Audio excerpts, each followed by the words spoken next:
नमस्ते दोस्तों, आशा करता हूं कि आप लोग सकुशल होंगे।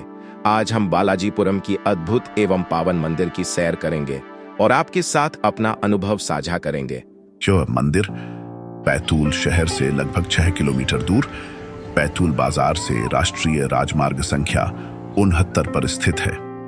भोपाल से 200 किलोमीटर, नागपुर से 173 किलोमीटर दूर स्थित है। यह मंदिर भारत का 5वां धाम माना गया है।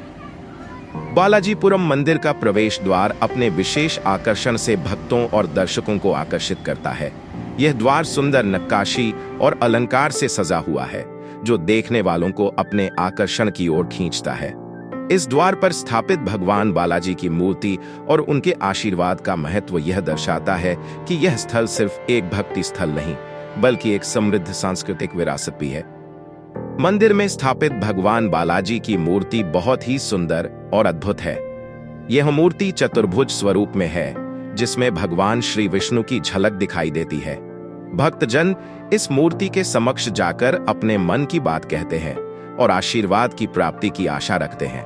मंदिर की सजावट और भगवान बालाजी की भव्यता श्रद्धालुओं को एक भक्ति अनुभव प्रदान करती है। बालाजीपुरम मंदिर में दर्शन करने की प्रक्रिया सरल और सुखद है। भक्तजन यहाँ सुबह से लेकर शाम तक आने के लिए स्वतंत्र है। पूजा अर्चना और अभिषेक का कार्यक्रम नियमित रूप से आयोजित किया जाता है। श्रद्धालुओं के लिए विशेष रूप से रविवार, मंगलवार और गुरुवार का दिन विशेष माना जाता है।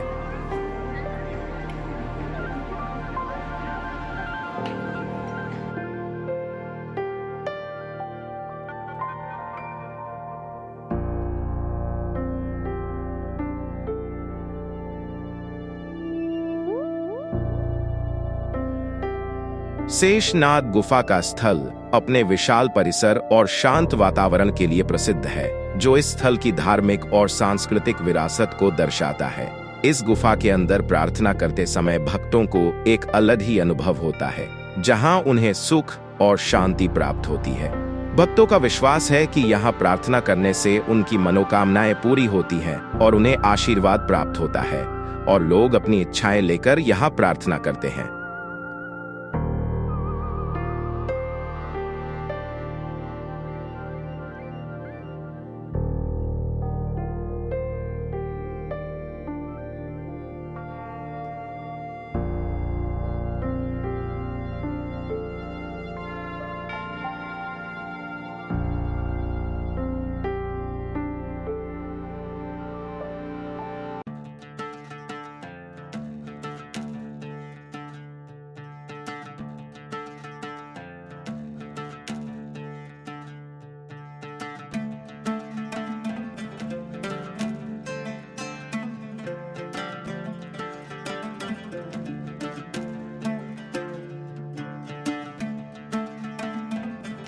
राम जी का स्वयंवर ऐसा अवसर था जब माता सीता को चुनने के लिए कई राजकुमार आए थे। राम जी का यह स्वयंवर अब कई जगहों पर एक महान उत्सव के रूप में मनाया जाता है।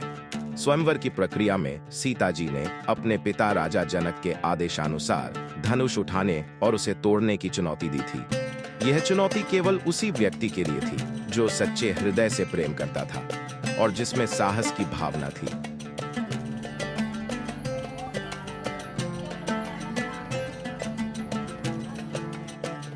बमलेश्वरी माता को शक्ति और सृष्टि की देवी के रूप में पूजा जाता है। भक्तों का मानना है कि माता अपने भक्तों की सभी इच्छाओं को पूरा करती है और उन्हें हर संकट से उबारती है। इस मंदिर में हर साल लाखों श्रद्धालु आते हैं, विशेष रूप से नवरात्रि के दौरान, जब भक्ति और श्रद्धा का माहौल अपार होता है। मैयर वाली सरदा माता की कथा बहुत प्रचलित है।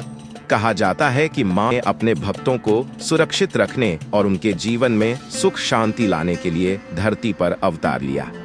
उनकी उपासना में भक्त गहरी आस्था रखते हैं और उन्हें संकट के समय में एक सहारा मानते हैं। देवी दुर्गा के रूप में उन्हें शक्ति, संजीवनी और विजय की देवी माना जाता है।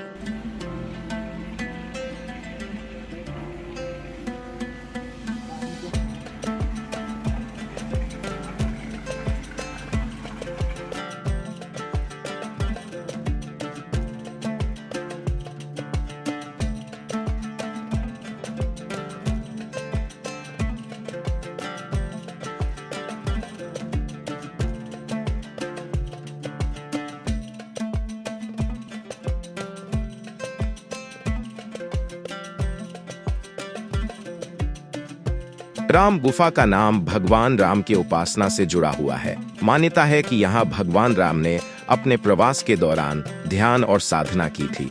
यह गुफा श्रद्धालुओं के लिए एक साधना स्थल है, जहाँ लोग शांति और एकाग्रता की अनुभूति करते हैं।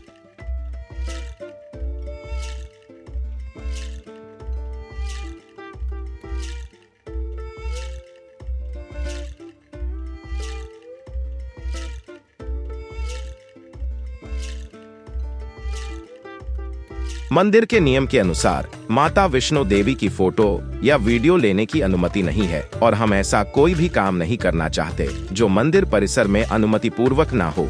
इसलिए आपको हम बाहर का दृश्य दिखाते हैं।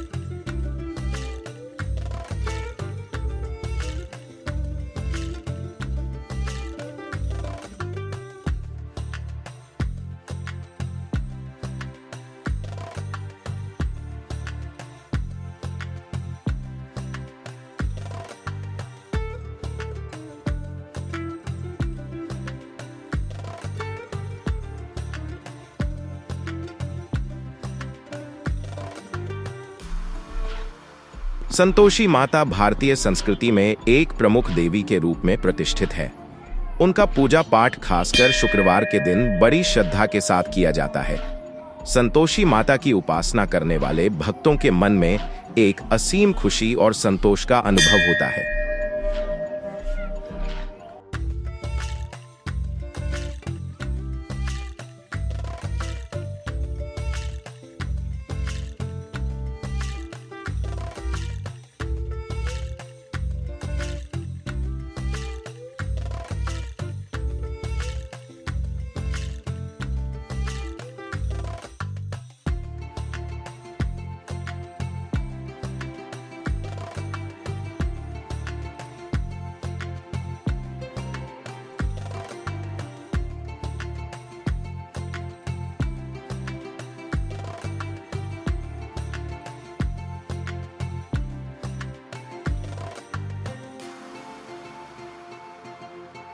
हिंदू धर्म में पुराणों के अनुसार शिव जी जहां जहां स्वयं प्रकट हुए, उन 12 स्थानों पर स्थित शिवलिंगों को ज्योतिर्लिंगों के रूप में पूजा जाता है।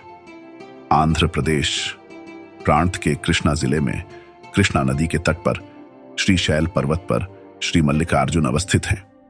इसे दक्षिण का कैलाश कहते हैं।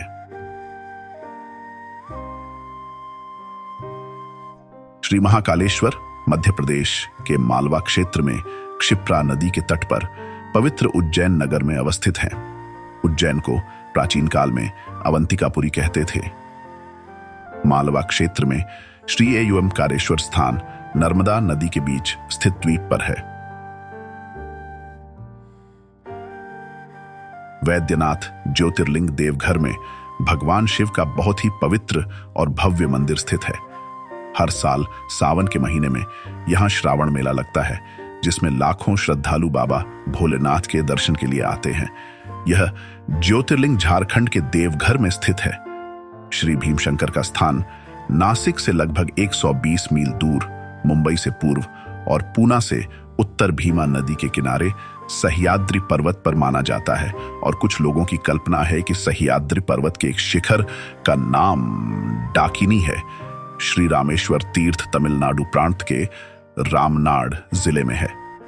यहां लंका विजय के पश्चात भगवान श्री राम ने अपने आराध्य देव शंकर की पूजा की थी। ज्योतिर्लिंग को श्री रामेश्वर या श्री रामलिंगेश्वर के नाम से जाना जाता है। श्रीनागेश्वर ज्योतिर्लिंग बड़ौदा क्षेत्रांतर्गत गोमती द्वारका से ईशान कोण में 12-13 मील की दूरी पर है। वाराणसी उत्तर प्रदेश स्थित काशी के श्री विश्वनाथ जी सबसे प्रमुख ज्योतिर्लिंगों में एक है। गंगा तट स्थित काशी विश्वनाथ शिवलिंग के दर्शन हिंदुओं के लिए अति पवित्र माने जाते हैं। श्री त्रयंबकेश्वर ज्योतिर्लिंग महाराष्ट्र प्रांत के नासिक जिले में पंचवटी से 18 मील की दूरी पर ब्रह्मगिरी के निकट गोदावरी के किनारे है। इस स्थान पर पवित्र गोदावरी नदी का उद्गम भी है। श्री केदारनाथ हिमालय के केदार नामक श्रृंग पर स्थित है। शिखर के पूर्व की ओर अलकनंदा के तट पर श्री बद्रीनाथ अवस्थित हैं। श्री घुष्मेश्वर ज्योतिर्लिंग को घृष्णेश्वर भी कहते हैं। इनका स्थान महाराष्ट्र प्रांत में दौलताबाद स्टेशन से 12 मील दूर बेरूल गांव के पास है।